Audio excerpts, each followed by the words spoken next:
let's flip a coin. Head Carolina, tails California, somewhere greener, somewhere warmer. Hello, Andy Graham of HoboTraveler.com. I've traveled non-stop for 16 plus years and went to 106 countries. I answer traveler lifestyle questions, global questions. Bob the Squid asked, and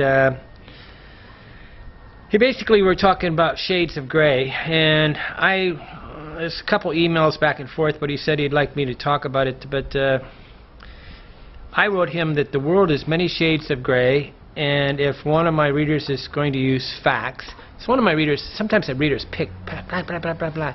They go strict, fact, fact, fact. They want to be my mother, they want to be politically correct, they want me to be perfect. And I was replying to that. The world is many shades of grays. If one of my readers is going to use facts, they will have a big surprise out here in the real world when they find that the facts normally are just estimates or guesses or misrepresentations. Okay, what I'm saying is a lot of these things that you read and write about and you see on CNN is just bullshit. Okay, you get to a place and like I was in Kiev, Ukraine, and they were acting like they earn 100 euros a day a month, and this is one of the wealthier places I was in Kiev. Now that's not to say the whole country, but you know, outward signs of demonstrations of money, higher value were everywhere, and you know, there's some things. I know when people have less money. Okay, there's signs that are signals. There's more people in the street selling little small items in the street. There was like none in the whole city of Kiev. Okay, not to say there wasn't some. Don't get it. You know, don't get this black and white thing. When I say a generalization, it's a generalization. Okay. Readers that get extremely mad at mistakes, errors, or bad wording need to stop watching. If you don't like what I say, if you want me to be perfect, stop watching. I'm not. I'm a human. Okay, there are readers that also call me names, say I'm stupid, extra, and I'm positive to say some stupid. I am positive I say some stupid comments, or as do all of us from time to time. Thanks for your help. It is appreciated. He was helping me understand some, I think a leak or something, and he's a pretty wise man. Okay, this is what he says. I think that the gray world idea would make a really interesting video or even video thing. Travel is a great way to have our assumptions and beliefs challenged. It is also a great way to see the world as like an onion of ever-increasing layers of complexity. By going somewhere, you peel off another layer and realize that there is even more underneath. Of course, I mean real travel and not checklist tourism. Okay, he was... checklist tourism is when... he's coined this, and I've been using it quite a bit lately. Checklist tourism was when you go to a place and you have like a list of things that you must go see in that city, like all the travel destination stuff. And once you finish with those things, you go to the next city. This has nothing to do with people, has nothing to do hardly with culture, maybe some architecture maybe, and churches for sure, and religious things, because anything religious is the #1 tourist thing on the planet. I'm in Kutaisi, Georgia. It's southeastern Europe right now, and this Bhagirati monastery is the big tourist thing. Like, it's so boring to see another tourist, another church, another thing. I can't hardly do it.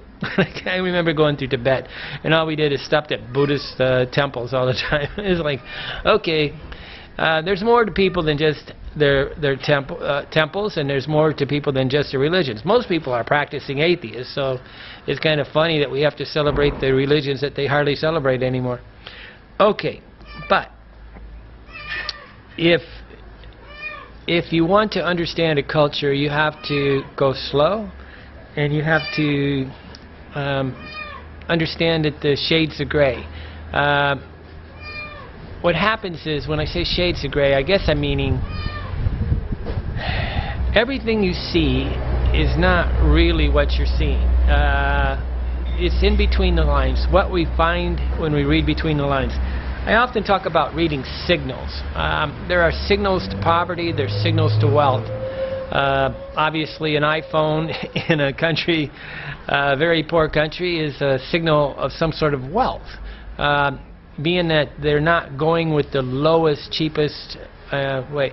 I mean, if you're buying the absolute cheapest car you can buy, or the absolute cheapest cell phone you can afford, that's one thing. If you're buying luxury levels of smartphones, that says something.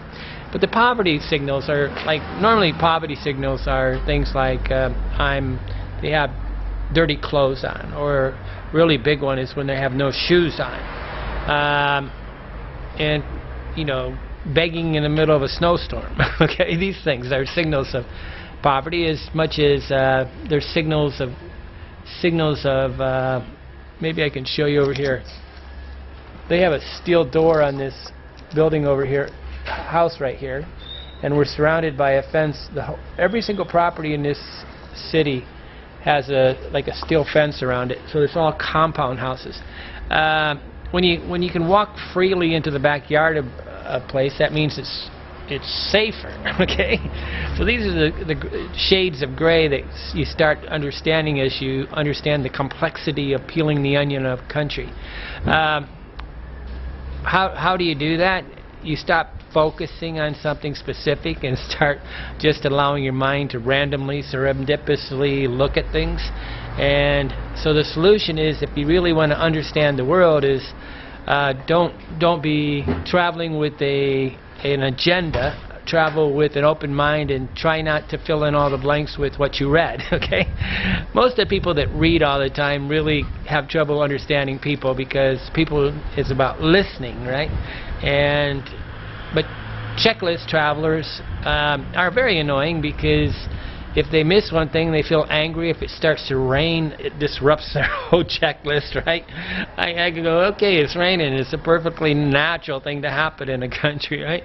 But it's disrupted their schedule, their agenda, and they're working at travel, and they're not working at enjoying the people.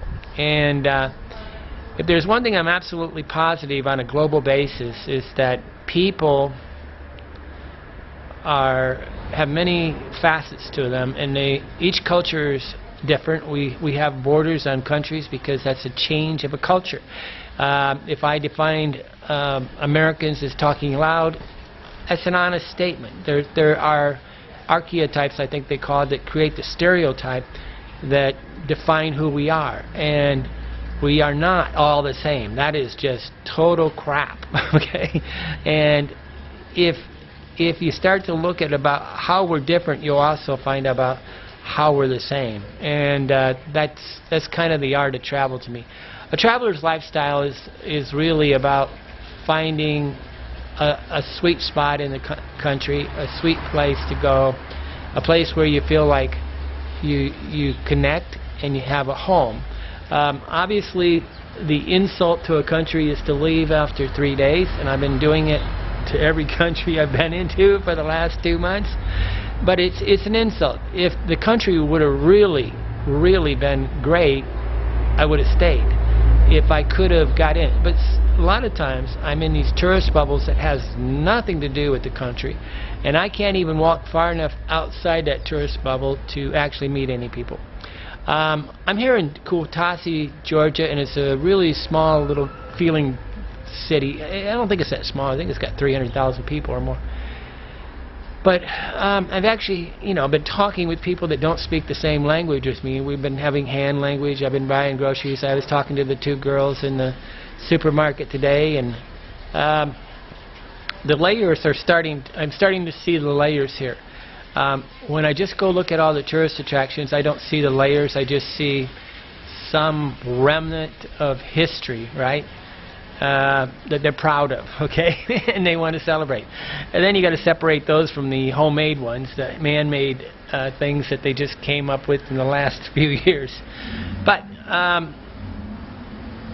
try to look at people as having many layers. Is that there's the emotional, the mental, the physical, the spiritual, the work side, the goal side, there's family side. There's things that all of us represent, but so do all cultures.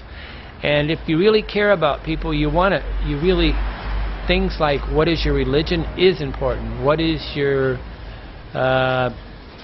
age is important. All these things that we sort of think is too personal, that's the only thing that's important, really. And I want to know who you are, what your name is, where you came from, your family, how many children you got, your mother and father, where you grew up. I want to know all these things. Those are the things that only matter, because that's what family is. Okay, Andy Graham, HoboTraveler.com, and thanks Bob the Squid in Ann Arbor. I tried to, I hope I worded that right, but Shades of Gray is a little fuzzy topic.